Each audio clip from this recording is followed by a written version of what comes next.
అండి,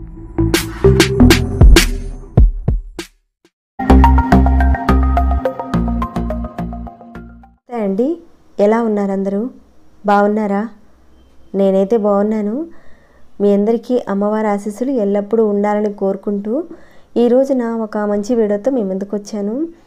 ధనం నిలబట్టలేదండి, లక్ష్మీ ప్రాప్తి అనేది లేదండి, అలానే అనారోగ్య సమస్యలు ఉన్నాయి, ఉద్యోగంలో సరిగ్గా డబ్బులు అంటే అవతల వాళ్ళు సరిగ్గా ఇవ్వటం లేదండి, పనికి తగ్గ ఫలితాలు అనేటివి రావటం లేదండి, చేస్తున్న వృత్తి వ్యాపారాలు అనేటివి అనుకూలంగా లేవండి, భార్య పిల్లలతో సుఖం సంతోషం రెండూ కూడా లేవండి.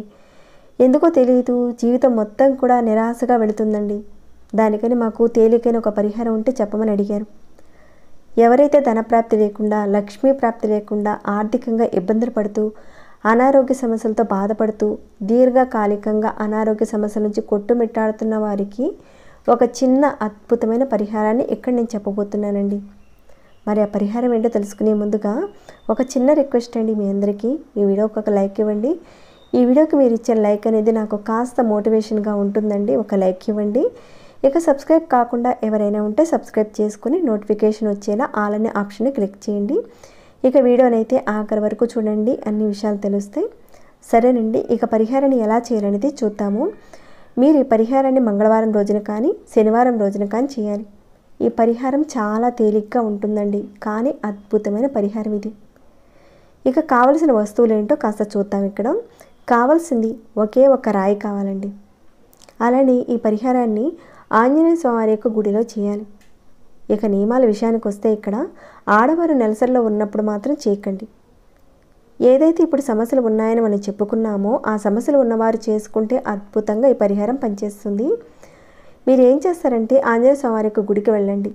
అంటే వెళ్ళే ముందు 1 కేజీ రాయి కానీ, 1/2 కేజీ కానీ, లేదా చిన్న రాయి అయినా సరే గుడికి వెళ్ళి ఆ పక్కన పెట్టి మీరు ఆంజనేయ స్వామికి నమస్కారం చేసుకుని ఆ రాయిని పట్టుకోండి.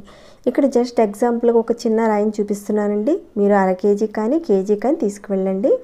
ఇందాక కోరిక చెప్పుకున్నాం కదండి, ధనప్రాప్తి కావాలి, లక్ష్మీ ప్రాప్తి కావాలి, ఇంకా వృత్తి వ్యాపారాలు నిలబడాలి, అనారోగ్య సమస్యల నుంచి బయటపడాలి, నా శ్రమకు తగ్గ ఫలితం రావాలి, నా వ్యాపారం బాగుండాలి, నా కుటుంబం, నా భార్య, నా పిల్లలు నాకు సహకరించాలి, సుఖంగా సంతోషంగా ఉండాలని మీ మనసులో ఉన్న సమస్యలు, కోరికలు అన్నీ కూడా చెప్పుకోండి. మీరు చెప్పుకొని ఆ గుడి ప్రాంగణంలో ఆ రాయిని పెట్టండి. అంటే గుడి ప్రాంగణం చుట్టూత గోడ ఉంటుంది కదండి, అంటే గుడిలో అయితే కాదండి, గుడి ప్రాంగణంలో పెట్టాలి. ఇలా మీరు పెట్టిన తర్వాత స్వామివారి ఎదురుగా మీరు నిలబడి ఒకసారి నమస్కారం చేసుకుని ఒక 11 ప్రదక్షిణాలు చేయండి. తర్వాత స్వామివారి గుడిలో అక్కడే కాసేపు కూర్చోండి. ఇందాక చెప్పుకున్నాం కదండి, ఏవైతే సమస్యలు అన్నీ కూడా ఉన్నాయి కదా, అవన్నీ కూడా ఒకసారి మీరు చెప్పుకొని తిరిగి మీ ఇంటికి వచ్చేసేయండి. ఇంతకు మించి పెద్దగా చేయనవసరం లేదండి. అసలు అక్కడ రాయి పెట్టడం ఏంటండి, ఇలా అనుకుంటారు మీరు, అవన్నీ కూడా చెప్తానండి వీడియోలో. అయితే ఈ విధంగా మీరు మంగళవారం రోజున కానీ శనివారం రోజున కానీ పెట్టారు. ఇక పెట్టిన తర్వాత మీరు ప్రతి శనివారం ప్రతి మంగళవారం మీరు గుడికి వెళుతూ ఉండాలి. ఒక 11 ప్రదక్షిణాలు చేస్తూ ఉండాలి. ఇలా మీరు శనివారం రోజున కానీ మంగళవారం రోజున కానీ వెళ్ళి ఆ రాయిని అక్కడ పెడతారు కదండి, అక్కడ ప్రాంగణంలో ఆ రాయి ఉండాలి అక్కడే. ఒకవేళ మీరు వేరే ఊరికి వెళ్ళారు, పనిబడి వెళ్ళారు, అక్కడికి వెళ్ళినా కానీ అక్కడ ఆంజనేయ స్వామి యొక్క గుడి ఉంటుంది కదండి, ఆ ఊరిలో అక్కడికి వెళ్ళి స్వామివారి గుడిలో ఒక 11 ప్రదక్షిణాలు చేసుకుని మీ యొక్క కోరిక సమస్య అనేది చెప్పుకోండి. అంటే ఆ ఊర్లో అనే కాదండి, మీరు బయట ఊరికి వెళ్ళినా కానీ ఇప్పుడు చెప్పుకున్న విధంగా మంగళవారం రోజున కానీ శనివారం రోజున కానీ వెళ్ళినప్పుడు అక్కడ ప్రదక్షిణాలు చేసుకోండి, ఒక 11 ఆ ఊర్లో ఉన్న ఆంజనేయ స్వామి యొక్క గుడిలో. ఇక మీరు ఎక్కడైతే ఈ రాయి పెట్టారు కదండి, ఈ విధంగా మీరు స్వామివారి గుడికి వెళుతూ ఉంటారు, ప్రదక్షిణాలు చేస్తూ ఉంటారు. ఇక మీ కోరిక తీరిపోయిన తర్వాత ఆ రాయి పెట్టారు కదండి, ఆ రాయి బరువు ఎంత ఉందో అంతకు తగ్గట్టుగా మీరు ఏదైనా ఒక స్వీట్స్ కానీ తీపి పదార్థాన్ని ఆ బరువుకు తగ్గట్టుగా తీసుకువెళ్ళి స్వామివారికి సమర్పించండి. పంచదార, బెల్లం కానీ ఇవ్వచ్చని అడుగుతారేమో, స్వీట్స్ కానీ లేదంటే ఏదైనా తీపి పదార్థాన్ని ఇవ్వాలండి. మీలో కొందరు అనొచ్చు, మేము గుడి ప్రాంగణంలో మీరు చెప్పినట్టుగా రాయి పెట్టామండి, కానీ ఆ రాయిని ఎవరో తీసేశారు, ప్రస్తుతానికైతే అక్కడ లేదండి, మరి ఇప్పుడు ఎలా అండి అని అంటారేమో. ఎందుకంటే ఈ డౌట్ అనేది చాలామందికి రావచ్చు, తప్పే లేదండి. అంటే గుడి అంటే అక్కడ పెద్ద గుడి ప్రాంగణంలో పెడితే ఎవరు కూడా తీయరండి. ఎందుకంటే దేవాలయాల సంగతి మీ అందరికీ తెలిసింది, రాయి పెట్టేసిన తర్వాత ఎవరు చూడరు. ఒకవేళ మీకు అనుమానంగా ఉంటే మీరు అందుకని కాస్త ఒక 1/4 కేజీ కానీ లేదా 1 కేజీ కానీ ఒక 1/2 కేజీ రాయిని అలా పెట్టేశారనుకోండి, ఎవరు కూడా తీయరు, అది అక్కడే ఉంటుంది. లేదా మీరు పెట్టేశారు, మీ కోరిక అంతా కూడా తీరిపోయింది, కానీ ఆ రాయి మాత్రం అక్కడ లేదు పెట్టిన చోట, కానీ మీరు రాయి అక్కడ పెట్టారు కదండి, ఆ రాయి కనీసం ఒక అర కేజీ కానీ పావు కేజీ కానీ అంత బరువు కలిగిన రాయి పెట్టారని మీకు ఒక ఐడియా అనేది ఉంటుంది. లేకపోతే మీకు ఇలాంటి అనుమానం ఉంటే మీరు ఏం చేస్తారంటే ఆ రాయిని తీసుకువెళ్ళి, అంటే మీరు ఈ పరిహారం చేయడానికి ముందుగా ఒక రాయిని తీసుకువెళ్ళి తూకం తూయించండి. ఇది ఎంత బరువు ఉంది అనేది మీకు తెలుస్తుంది. తర్వాత ఈ పరిహారాన్ని మీరు మొదలు పెట్టండి.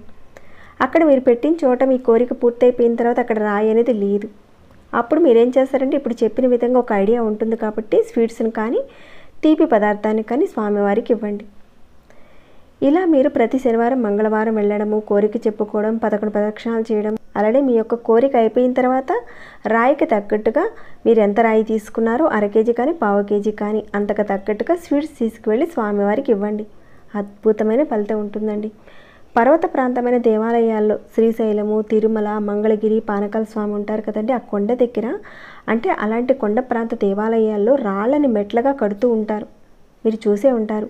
రాయి మీద రాయి పెడుతూ ఉంటారు, కోరికలు చెప్పుకుంటూ ఉంటారు, చాలామంది చేస్తూ ఉంటారు. మీలో ఎంతమంది ఈ విధంగా చేశారు చూశారనేది నాకు చెప్పండి. తరతరాలుగా కొందరు చేస్తూ ఉంటారు పుణ్యక్షేత్రాల్లో. ఇక్కడ అర్థం ఏంటంటే మన మనసులో ఉన్న కోరికలన్నీ మనం ఎప్పుడైతే చెబుతామో ప్రకృతి ప్రేరణగా ఆ పదార్థం అనేది పట్టుకుంటుంది. చాలామంది చెబుతూ ఉంటారు కొన్ని వస్తువుల్లోనూ మనం మనుషులుగా ఉన్నప్పుడు కానీ లేనప్పుడు కానీ ఆ చైతన్యం ఉంటుంది ఆ వస్తువుల్లో. ఏదైతే దేవాలయాల్లో మనం పెడతామో ఆ కర్మలు ఏవైతే ఉన్నాయో, మనల్ని పట్టి పీడిస్తున్న ఆ గ్రహాలు ఏవైతే ఉన్నాయో అవన్నీ కూడా శాంతింపబడతాయి. మనకు మెల్లమెల్లగా పనుల్లో అనేటివి అనుకూలత వస్తుంది. ఈ చిన్న రాయి ఉపాయం చేసి చూడండి, నమ్మకంతో చేయండి. అద్భుతంగా 100కు 100% ఫలితం వచ్చి తీరుతుంది. ఈ పరిహారం చేసిన తర్వాత మీరే అంటారు చాలా మంచి పరిహారం చెప్పారండి అని. మరి ఈ వీడియోని ఎంతమందికి మీ ఫ్రెండ్స్కి కానీ మీ ఫ్యామిలీ మెంబర్స్ కానీ ఈ వీడియోని ఫార్వర్డ్ చేస్తే అంత మంచిదండి. ఎందుకంటే డబ్బులు ఖర్చు కాకుండా చేసుకునే పరిహారం కేవలం ఒక రాయి పెట్టడమే, నమ్మకము, ఇక గుడికి వెళ్ళడం, ఇదొక్కటే కదండి. కాబట్టి ఈ చిన్న పరిహారాన్ని మీకు తెలిసిన వారందరికీ కూడా వాళ్ళందరికీ మంచి జరిగేలా ఈ వీడియోని షేర్ చేయండి. ఇంకా లైక్ చేయకుండా ఉంటే ఒక లైక్ ఇవ్వండి.